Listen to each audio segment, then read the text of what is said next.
Adani Group stocks fall in trade today after Reuters highlights details from an Hindenburb research report on Modi and business tycoon Adani are close allies. Adani is accused of stock manipulation, and his stock collapsed like a house of cards.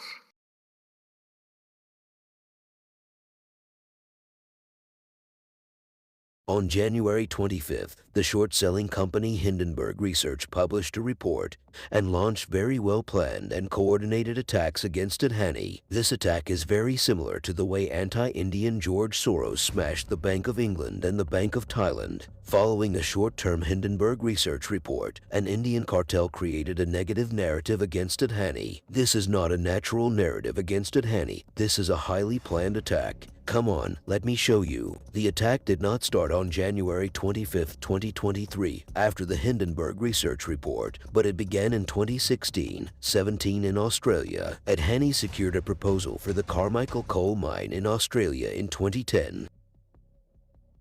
In 2017, a protest against Adani was launched by some NGOs under the direction of 350org NGO, and they formed a group called Stop Adani to end this project.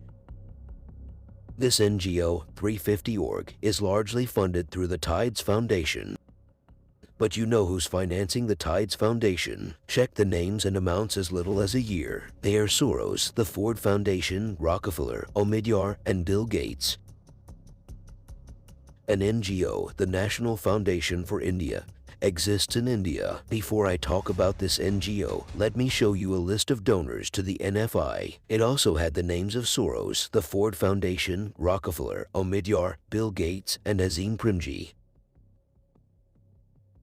Let me remind you that under the leadership of Azim Premji, an NGO called IPSMF was set up, which finances propaganda news sites like Alt News, The Wire, The Caravan, The News Minute, etc.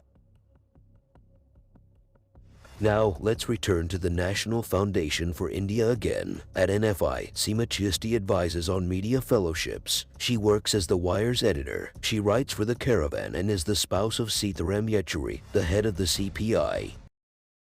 Wife of a communist leader, work with foreign-funded NGOs. Anyway, let's continue. The Wire has a special tie-up with Soros, Ford, Bill Gates, Azim Premji, Omidyar, and the Rockefeller-funded NFI. It's interesting to note that The Wire published a series of 5 anti-Adani propaganda articles in 2017 regarding their project in Australia. Another media fellowship advisor at NFI is Danya Rajendran. She is a co-founder of the News Minute, which is supported by Soros through MDIF and funded by IPSMF. Quite interesting, right? Under the name Digipub, Danya Rajendran has organized a group of propagandists and their websites. The vice chairman of this cartel is Prabir Perkastha from NewsClick, a hardcore communist accused of money laundering.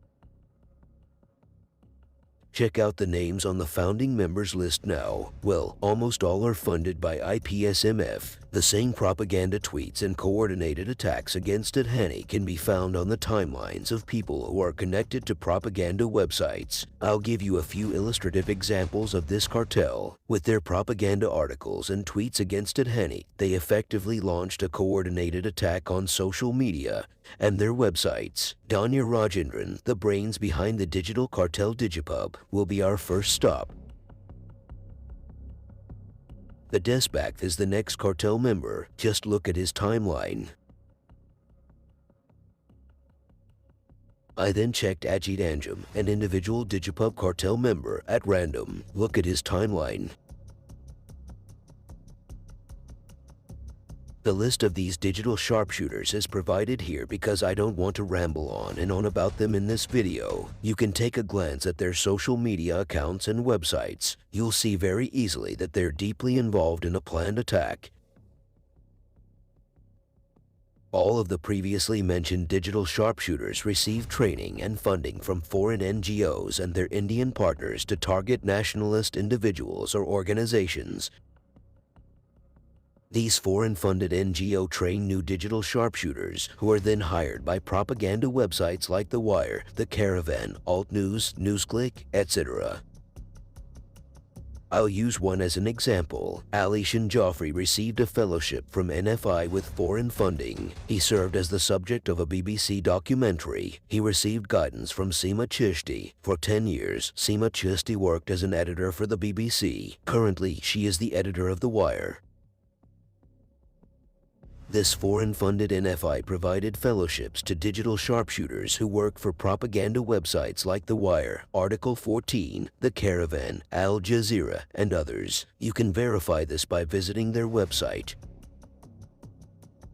Why did I claim that this attack was extremely well organized and coordinated? Just take a look at the Stop at Hani Australia group's retweets by the propaganda group Stop at Hani.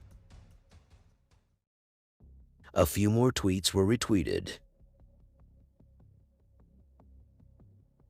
This propaganda-driven account, Stop at Hani, frequently retweets Ravi Nayar's tweets. Ravi Nayar, who is he? He contributes articles to Janta Kal Reporter, NewsClick, and The Wire. These are all part of DigiPub.